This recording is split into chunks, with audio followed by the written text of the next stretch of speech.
The 2025 Caribbean Music Awards in Brooklyn turned into a scene of raw anger when the mere mention of Meghan Markle's name drew loud boos from the crowd.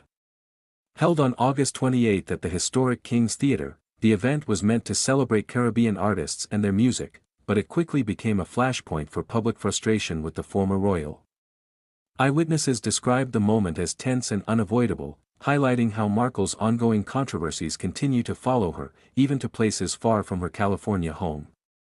This incident shows just how divided people are about her actions and choices since leaving the British royal family. The awards show started with high energy, featuring top performers like dancehall legend Elephant Man and rising stars in reggae and soca. But things took a sharp turn during a segment honoring global influences on Caribbean culture. When a presenter casually brought up Markle's past visits to the region and her self-proclaimed ties to Jamaican heritage through her family, the audience did not hold back.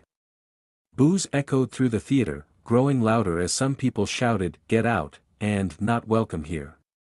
Security had to step in to calm things down, but the damage was done. This was no small group of hecklers, it felt like the whole room was fed up.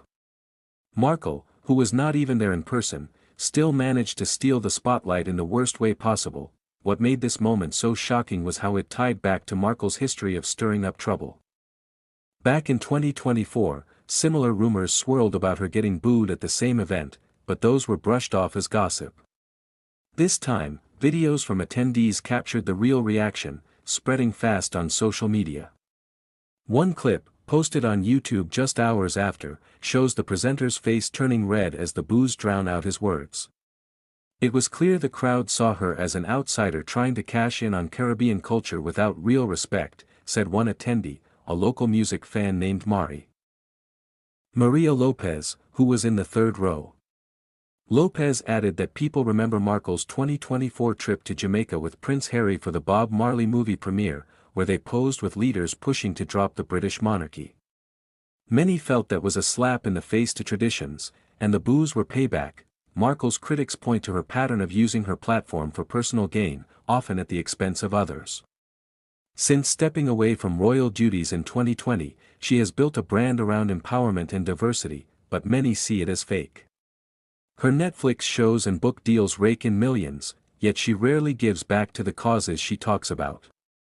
At the awards, the boos came from a mix of young fans and older folks who grew up loving Caribbean rhythms. They whispered about how Markle claims a 43% Nigerian heritage one day and Jamaican roots the next, but never sticks around to support local artists. "She's all talk," said another witness, reggae producer Jamal Thompson, who was backstage. "We celebrate real icons here, not people who drop in for photos and leave." This incident validates the growing backlash against Markle in public spaces. Just last year, during her brief appearance at a charity event in New York, whispers of disapproval followed her. But the Caribbean Music Awards hit harder because the crowd was diverse and passionate. The event's organizers had invited big names to boost the show's profile, but mentioning Markle backfired. Reports from inside say the producers scrambled to cut the segment short, fearing it would overshadow winners like the Artist of the Year.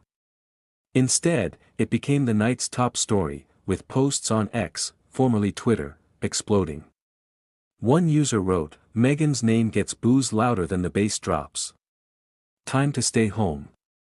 These reactions show how her controversial moves, like criticizing the royal family in interviews, have turned public opinion sour. Digging deeper, the boos reflect deeper issues with Markle's image. She often positioned